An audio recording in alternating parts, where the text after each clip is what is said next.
Olá, amigos, bom dia, muita paz, muita luz a todos. Estamos iniciando nessa segunda-feira maravilhosa o nosso programa Amor em Ascensão, aonde em um projeto grandioso estamos aqui estudando as obras de Humberto de Campos. Eu sou Andressa Bispo, aqui da cidade de Barra Bonita, e é com grande alegria que eu venho aqui todas as manhãs de segunda-feira estudar essa obra magnífica de Humberto de Campos, o seu primeiro livro psicografado pelas mãos do nosso querido Chico Xavier, intitulado Crônicas de Além-Túmulo. Esse livro aqui, pessoal, consigo pôr para vocês verem. Essa obra aqui traz os relatos, os contos de grandes personalidades que desencarnaram aqui, nós conhecemos sobre a Terra, como foi essa chegada do próprio Humberto de Campos no mundo espiritual e o contato com as pessoas que ele lá reencontrou no mundo espiritual. Antes de tudo, pessoal, quero agradecer a Deus, a Jesus, que permite esse nosso encontro e que nós possamos abrir os nossos olhos e os nossos ouvidos para poder receber as mensagens que vêm do mundo espiritual. Afinal de contas, quando a gente pega um livro como o de Humberto de Campos, narrando as experiências e as vivências no mundo extracorpóreo, no mundo espiritual, nós devemos nos atentar, porque todos nós vamos adentrar ao mundo espiritual. E eu vou falar um bom dia já aqui para o Luciene Félix, seja bem-vinda, obrigada pela presença. Também o Francisco da Silva, Itabaiana, Sergipe, obrigada, Francisco, pela presença. Se você quiser deixar o seu bom dia, cidade da onde está nos vendo aqui, fique à vontade, a gente dá um bom dia aqui para vocês ao vivo. Agradecer também, pessoal, a equipe do Renovando Consciências, que faz com que esse projeto aconteça, a equipe do Consular Esclarecer de Lisboa, Portugal, que em conjunto também está elaborando esse projeto, e a todas os outros canais do YouTube que estão retransmitindo o nosso programa. Quero convidar vocês para conhecer também o meu canal, aqui o canal do NEP V de Jesus, no YouTube, conhecer um pouco dos nossos trabalhos, para que vocês tenham ainda mais conteúdos dentro do que nos diz respeito na nossa vida de encarnados, tá ok? Bom, pessoal, a gente já estudou a introdução, passamos pelo capítulo 1, pela primeira página, aonde Humberto de Campos vai nos relatar as suas primeiras impressões no plano espiritual. E agora, Humberto de Campos, ele se encontra no mundo espiritual com ninguém mais, ninguém menos do que Dom Pedro II, o nosso magnânimo imperador. E, pelas palavras de Dom Pedro II, Humberto de Campos transcreve, pela psicografia de Chico, quais foram as impressões de Dom Pedro II no mundo espiritual. Como será que Dom Pedro acordou no mundo espiritual? O que será que ele pensou, idealizou antes de desencarnar? Então, eu convido a todos vocês a fazerem comigo essa viagem no passado, no presente e no futuro de uma das nossas personalidades queridas aqui no Brasil. Vou colocar aqui na tela para vocês o texto, para a gente poder ir acompanhando. É intitulado Carta aos que Ficaram. Dom Pedro, não somente aos entes queridos que ficaram aqui depois da sua desencarnação, mas ele vem falar de uma forma abrangente a todos os que ainda estão vestindo um corpo de carne. O que será que Dom Pedro quer nos instruir? Humberto começa narrando um episódio durante a sua vida física, dentro dos palácios. E ele diz assim, no antigo Paço de Boa Vista, vou colocar aqui para vocês, Esse daqui é o antigo Palácio Imperial, Palácio de Boa Vista, lá em São Cristóvão, residência de Dom Pedro II, tá? Deixa eu voltar aqui. Então, no antigo Paço de Boa Vista, nas audiências dos sábados, onde Dom Pedro recebia muita gente, quando recebia toda a gente, atendeu Dom Pedro II a um negro velho, de carapinha branca, e em cujo rosto, enrugado pelos frios de muitos invernos, se descobriu o sinal de muitas penas e muitos maus tratos. Ah, meu senhor grande, exclamou o infeliz, como é duro ser escravo. Lembrando que a gente estava na época da transição, da abolição da escravatura no Brasil, e Dom Pedro colaborou intensivamente, contrariado, né, das pessoas que tinham interesse na época, mas Dom Pedro trabalhou para que a escravidão fosse abolida no Brasil. O magnânimo imperador encarou as suas mãos cansadas no leme da direção do povo e aquelas outras engelhadas na excrescência dos calos adquiridos na rude tarefa das senzalas, e tranquilizou-o comovido. Dom Pedro era alguém, uma pessoa, quando encarnado, muito sensível ao sofrimento do povo. Ele não era indiferente. Como narra aqui Humberto de Campos, nós podemos ver que estava dentro do seu coração essa virtude que muitos de nós carregamos em nos sensibilizar com o sofrimento alheio. E ele diz assim para o escravo: ó, meu filho, tem paciência. Também sou escravo dos meus deveres, e eles são bem pesados. Teus infortúnios vão diminuir. E mandou libertar o preto. Mais tarde, nos primeiros tempos do seu desterro, o bondoso monarca, a bordo do Alagoas, recebeu a visita do seu ex-ministro. As primeiras interpelações de Ouro Preto respondeu-lhe o grande exilado. Então, lembrando que Dom Pedro, ele foi destituído, né, do cargo de imperador, e foi instituída a República aqui no Brasil. E ele diz assim para Ouro Preto, né, o seu antigo ex-ministro: em suma, estou satisfeito e tranquilo. E fazendo referência à expatriação, Dom Pedro continua: é a minha carta de alforria, de liberdade. Agora posso ir onde quero. A coroa era pesada demais para a cabeça do monarca republicano. Aos que perguntarem no mundo sobre a minha posição em face da morte, direi que ele teve para mim a fulguração de um 13 de maio para os filhos de Angola. A morte não veio buscar a minha alma, quando esta se comprazia nas redes douradas da ilusão. A sua tesoura não me cortou fios da mocidade e de sonho, porque eu não possuía senão neves brancas à espera do sol para se desfazerem. O gelo dos meus desenganos necessitava desse calor de realidade, que a morte espalha no caminho em que passa com a sua foice derrubadora. Resisti, porém, ao seu cerco como Aquiles, no heroísmo indomável de quem vê a destruição das suas muralhas e redutos. Na minha trincheira de sacos de água quente, eu a vi chegar quase todos os dias. Mirava-me nas pupilas chamejantes dos seus olhos, pedindo-lhe complacência, e ela me sorria, consoladora nas suas promessas. Eu não podia, porém, adivinhar o seu fundo mistério, porque a dúvida obsediava o meu espírito, enrodilhando-se no meu raciocínio como tentáculos de um polvo.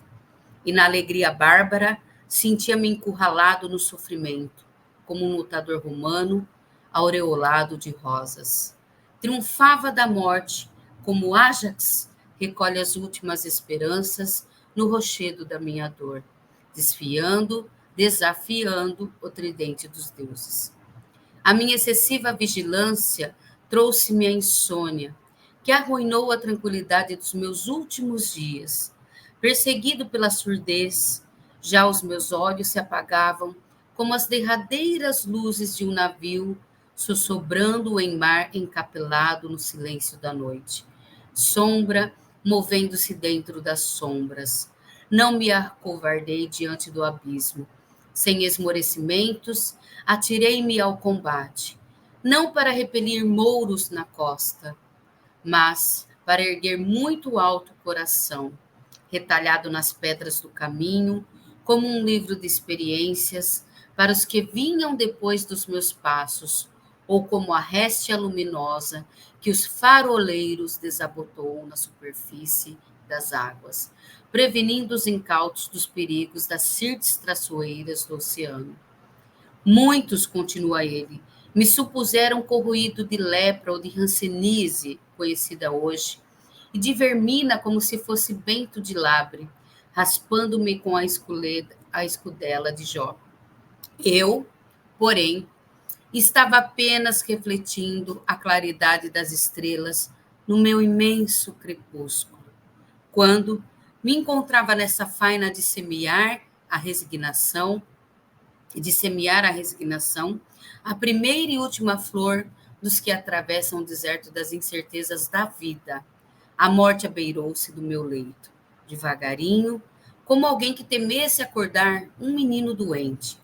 Esperou que tapassem com anestesia todas as janelas e interstícios dos meus sentimentos.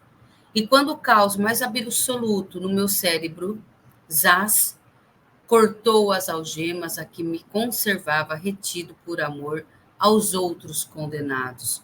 Irmãos meus, reclusos no calabouço da vida, adormeci nos seus braços como um ébrio nas mãos de uma deusa. Despertando dessa letargia momentânea, compreendi a realidade da vida que eu negara, além dos ossos que se enfeitavam como os escravos rubros da carne. Então vejam vocês, pessoal, antes da gente fechar essa comovente poesia, relato, crônica de Humberto de Campos sobre essa passagem no além-túmulo. Ele também sofreu, também era pessoas, né? Também era pessoa, era humano como nós. Às vezes nós nos debruçamos assim, paramos e pensamos em todas essas personalidades eminentes que passam pela nossa história do mundo e achamos muitas vezes que essas pessoas têm uma visão diferente da morte ou então algo que nos é desconhecido. E o relato aqui de Dom Pedro II é um relato de uma pessoa comum ao nosso círculo, né, de amizade. Alguém que temia a morte, que tinha preocupação em deixar os seus entes queridos. Não era fruto sequer de uma mística, ou então não era alguém que estava ali convicto de que quando morresse não iria ter mais nenhum tipo de vida ou de preocupação. Abeirando-se a morte do nosso companheiro, nós podemos notar que ele, por si só, também tinha todas as dúvidas das quais nós também carregamos. E esse relato, ele nos remete muito à despreocupação e ao desatento de muitos irmãos nossos em relação à vida existencial. Qual é a nossa preocupação em vivermos uma vida pensando de que aqui é uma passagem?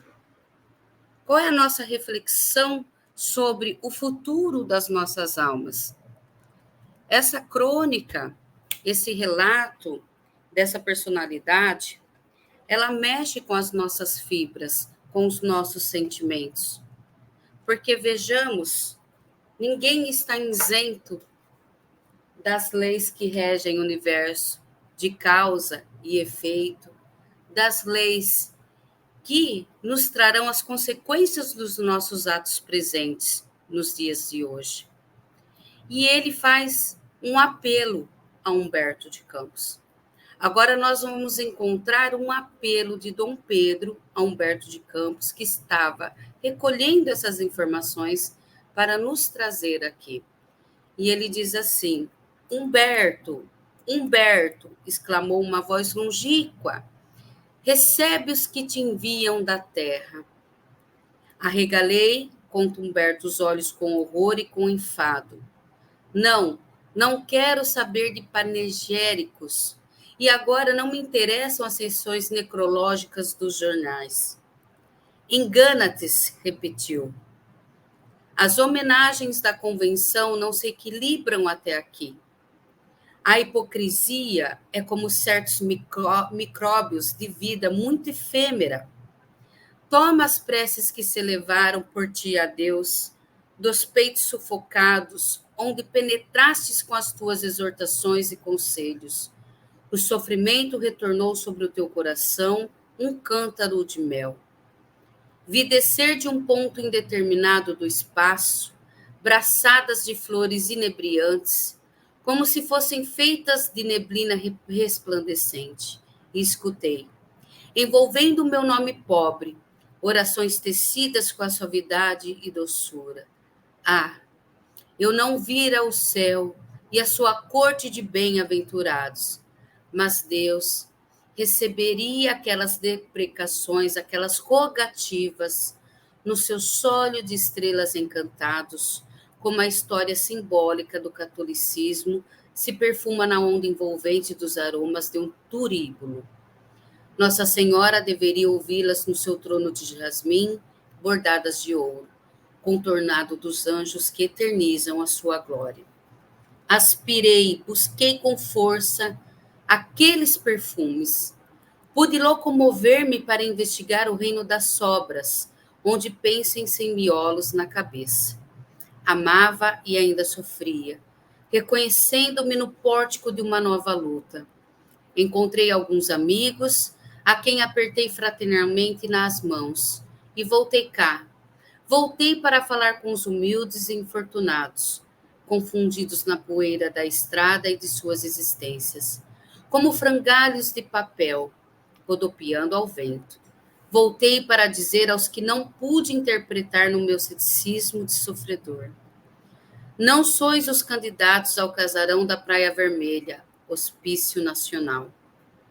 Plantai, pois, nas almas a palmeira da esperança. Mais tarde ela descobrirá sobre as vossas cabeças encarnecidas os seus leques enceivados e verdes. E posso acrescentar, como neto de Marco Aurélio, no tocante à morte que me arrebatou da prisão nevoenta da terra. É a minha carta de alforria. Agora posso ir onde quero. Os amargores do mundo eram pesados demais para o meu coração. Então, veja. Que lindo, pessoal. Que poesia, que relato mais belo de Dom Pedro II, levado ao nosso querido Humberto de Campos. E o pedido de que essa rogativa, de que essa súplica dos que aqui ficam no plano físico possam receber e encontrar nessa crônica, nesse conto de poesia sobre o que houve, né? O que aconteceu quando chegamos a um plano espiritual é uma tentativa para que nós possamos realmente nos atentar à verdadeira vida que nos permeia.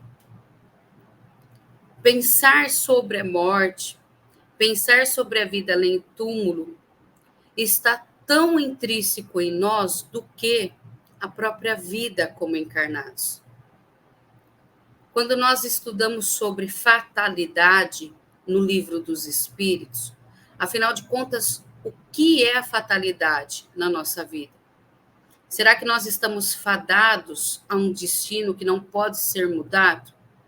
Então, quando nós vamos estudar sobre fatalidade, os espíritos nos ensinam que a única fatalidade da qual nós não podemos nos esquivar é a própria morte.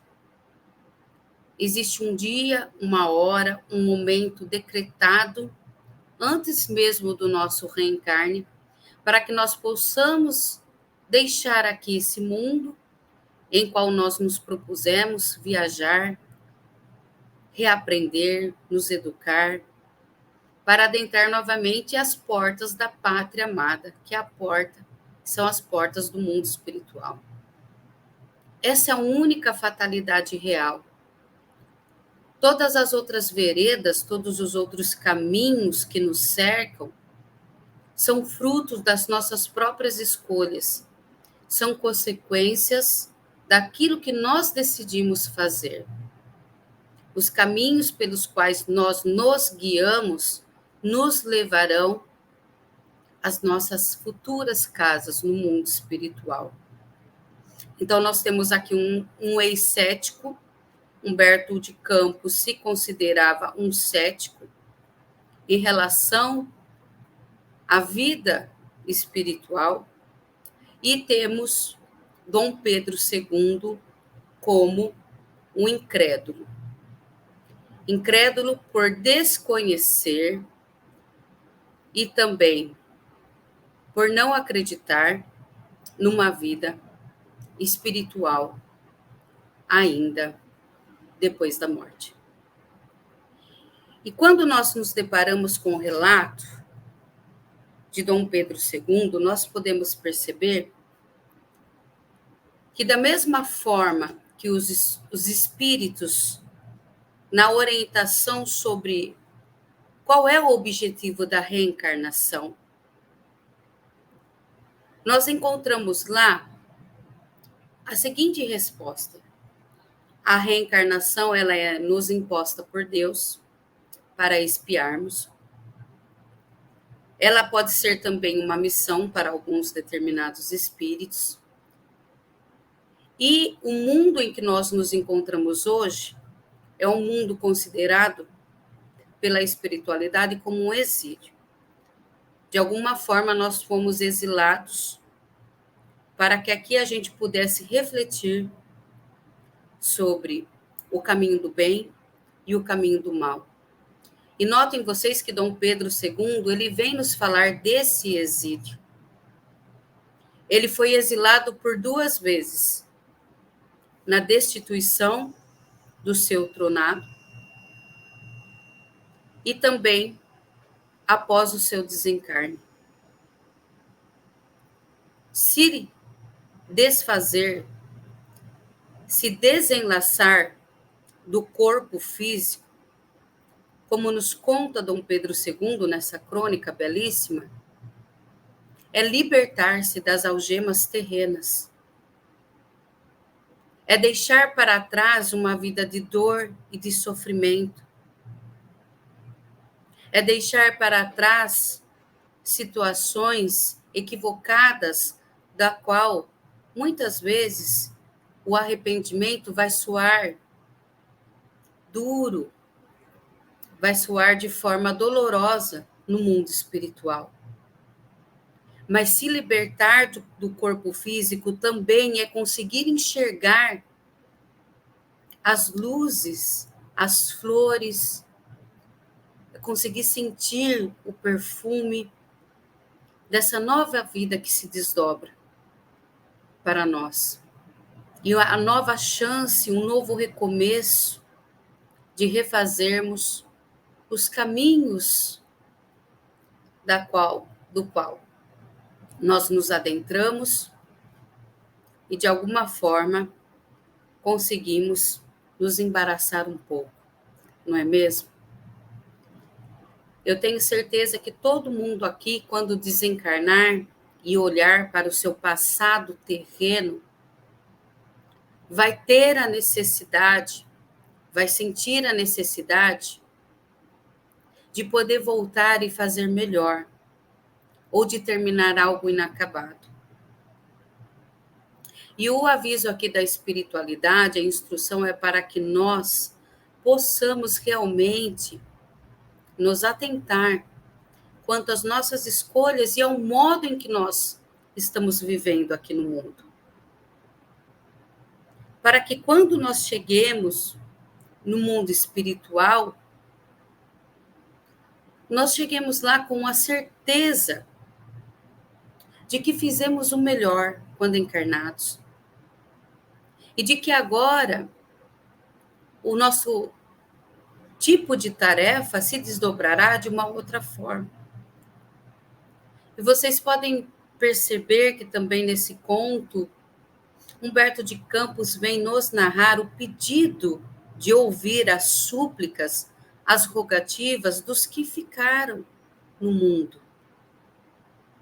E todas essas súplicas e essas rogativas fazem a diferença para quem desencarnou, para quem se encontra no mundo espiritual. As nossas preces chegam como bálsamos, como lenitivos para alívio da dor no mundo espiritual. Então, do mesmo modo que nós devemos nos atentar para esse instante que um dia vai chegar, nós também temos a obrigação, como cristão, como filhos de Deus, em zelar, fazer as preces movidas pelo sentimento, pelo coração, para aqueles nossos entes queridos que partiram antes de nós.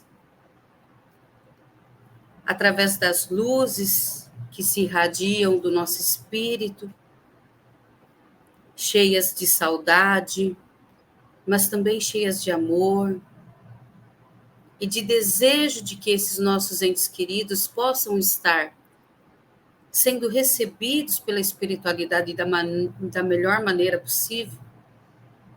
Essas luzes irradiadas chegarão até eles, serão recebidas por Maria e por Jesus, como nos conta aqui Humberto de Campos. Quantos espíritos nós não temos notícia através dos relatos mediúnicos, das reuniões mediúnicas, das psicografias, espíritos sofredores que não têm ninguém para rezar por eles, que erraram muito sobre a terra e hoje necessitam de alguém que vele, de alguém que peça, que interceda junto a Jesus pela sua alma no mundo espiritual. Hoje nós temos notícia o tempo todo de espíritos ainda necessitados desse amparo, seja no mundo espiritual, seja aqui pelos que ficaram, pelos encarnados.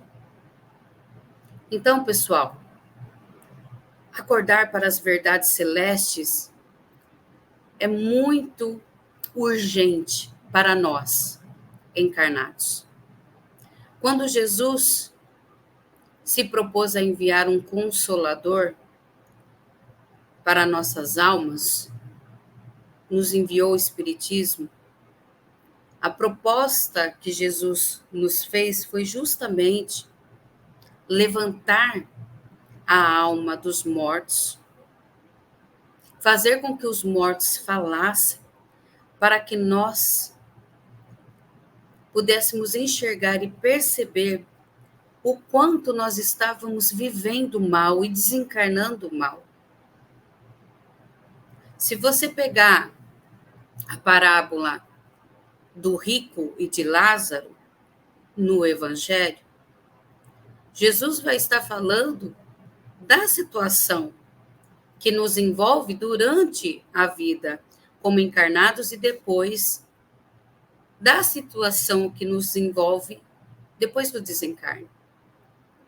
Então, nós temos duas situações. A de Lázaro, que era alguém necessitado materialmente, mas que a sua crença em Deus, a sua resignação, diante da dor e do sofrimento, o colocou num lugar junto dos amigos espirituais depois do seu desencarne. E Dom Pedro II vem falar da resignação aqui na carta.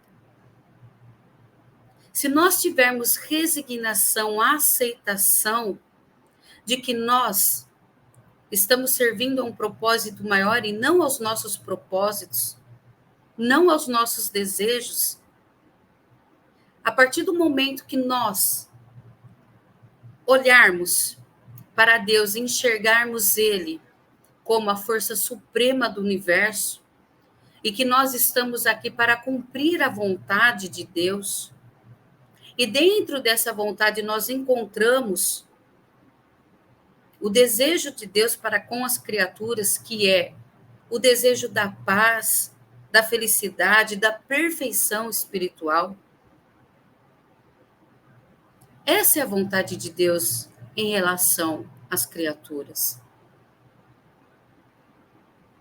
Será que tem alguém achando por aí que Deus quer o sofrimento, que Deus quer a destruição dos seus filhos?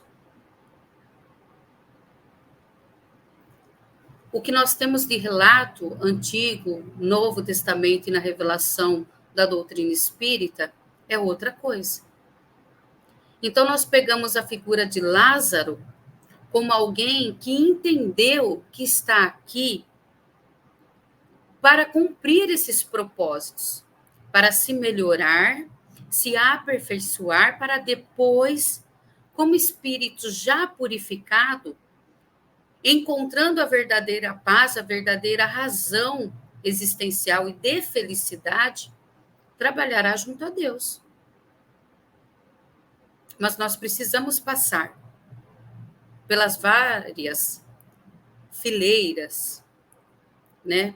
Pelas várias situações que nos levarão a esse fim destinado.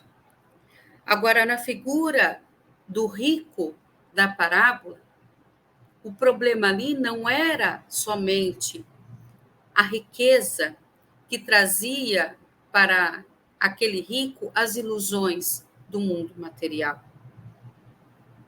O problema maior ali era a falta de crença e despreocupação com o que seria da sua alma depois da morte.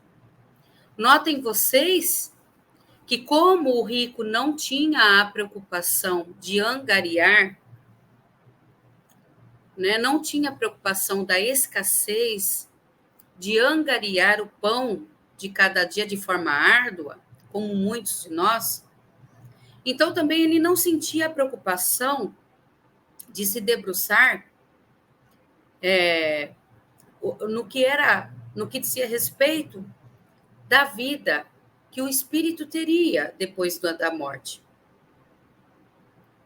E Jesus fala, né, que o rico, na sua tormenta no mundo espiritual, pede, na figura de Abraão, nosso patriarca, né, o patriarca dos hebreus, ele pede para o pai Abraão para que ele avise as pessoas, os seus entes queridos, os seus irmãos que estão aqui ainda encarnados, e que eles recebam essas instruções para que eles não se encontrem num verdadeiro inferno de tormentos no mundo espiritual. E o que Abraão, né? O que é a simbologia ali? O que Abraão fala para rico? Vocês têm os profetas e têm a revelação.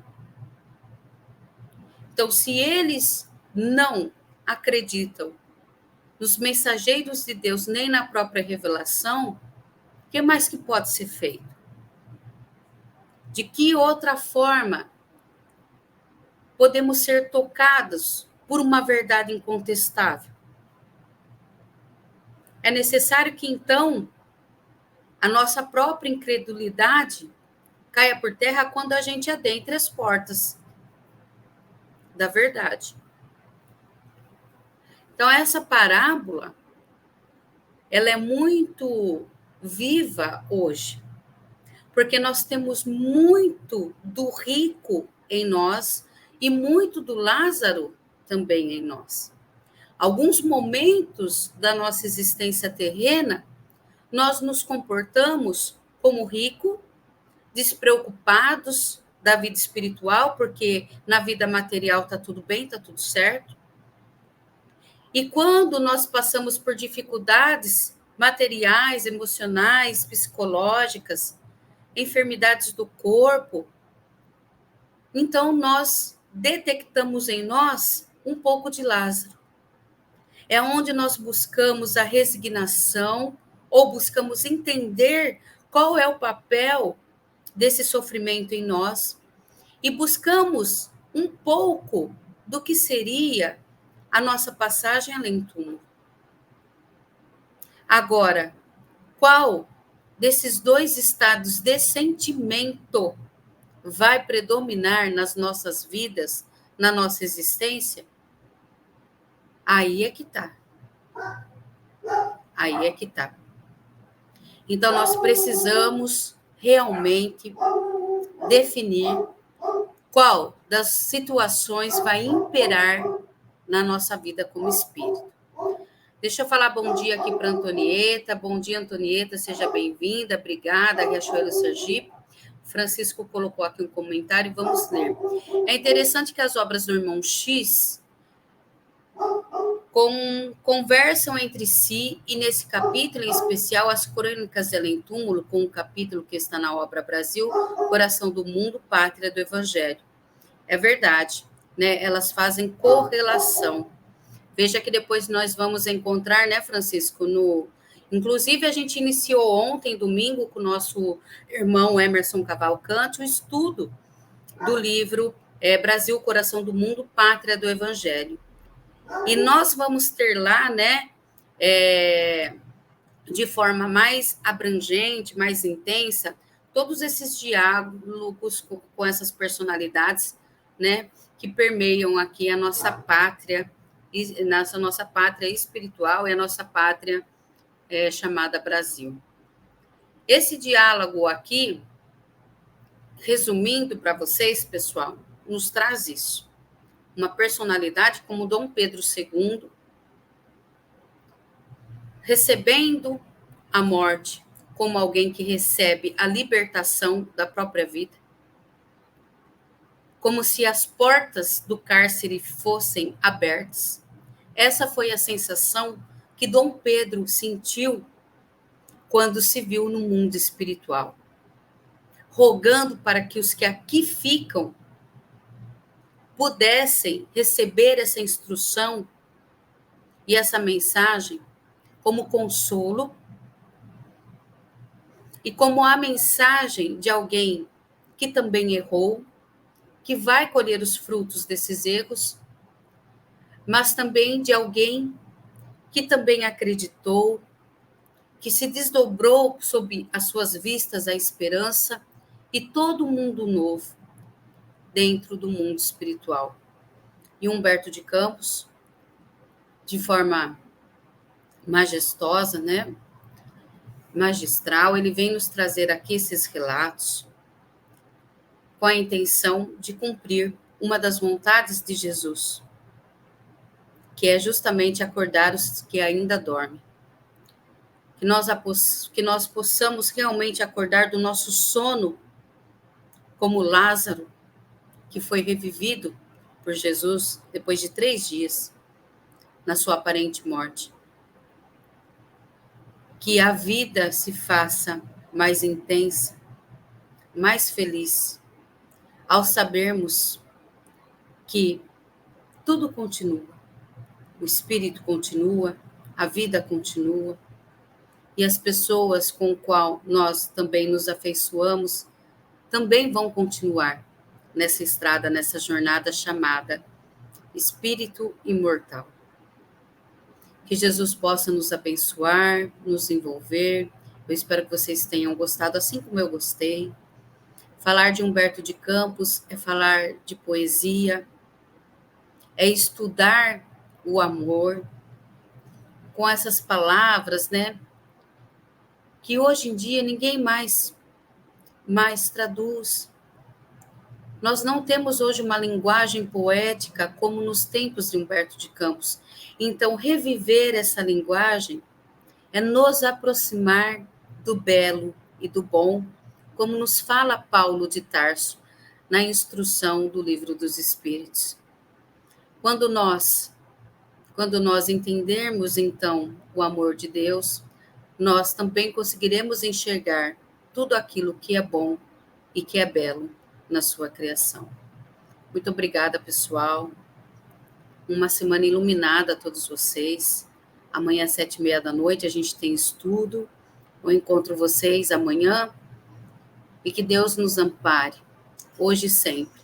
Eu vou colocar aqui para vocês um poema lindíssimo. Eu espero que vocês gostem. Que vai falar um pouquinho sobre Existe Algo Mais. É o nome do poema. Para que a gente possa se conectar com essa força que nos rodeia e que vela por nós. Existe algo mais. Essa é a grande frase que resume todo o trabalho da espiritualidade para nos acordar aqui durante encarnados. Existe realmente algo a mais. Um bom final de semana, quer dizer, uma boa semana a todos, né? Final de semana já acabou. Um beijão.